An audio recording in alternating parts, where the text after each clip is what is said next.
गरीब भाई का सपना। यह कहानी सुरेश नाम के गरीब लड़के के बारे में है जो उत्तर भारत के एक छोटे से गांव में रहता था। कम उम्र में ही उसके माता पिता की मृत्यु हो गई और उस पर अपनी छोटी बहन सीमा की जिम्मेदारी आ गई। सुरेश की एक ही इच्छा थी, किसी भी कीमत पर अपनी बहन को एक अच्छे घर में ब्याहना।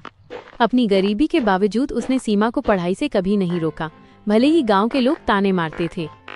सुरेश का मानना था कि शिक्षा से ही सीमा का भविष्य बेहतर हो पाएगा। जब सीमा बड़ी हुई तो सुरेश पर उसकी शादी का दबाव बढ़ने लगा।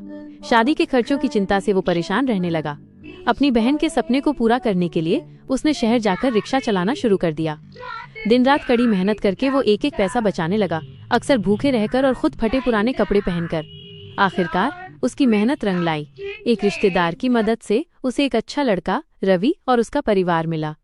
जब सुरेश ने अपनी गरीबी के बारे में साफ साफ बताया तो रवि के पिता ने कहा कि उन्हें पैसे या दहेज नहीं बल्कि एक अच्छी बहू चाहिए। ये सुनकर सुरेश की आंखों में खुशी के आंसू आ गए। शादी का दिन आया और सीमा की विदाई हो गई। सीमा ने सुरेश का धन्यवाद किया कि उसने माता पिता दोनों की जगह निभाई। सुरेश को महसूस हुआ कि उसकी सारी मेहनत सफल हो गई है।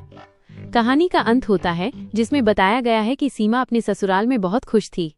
गांव के लोग सुरेश की ईमानदारी, मेहनत और अपनी बहन के प्रति उसके निस्वार्थ प्रेम की प्रशंसा करते हैं। भले ही सुरेश आर्थिक रूप से गरीब था, लेकिन उसके नेक दिल और मेहनत ने उसे सबसे अमीर बना दिया।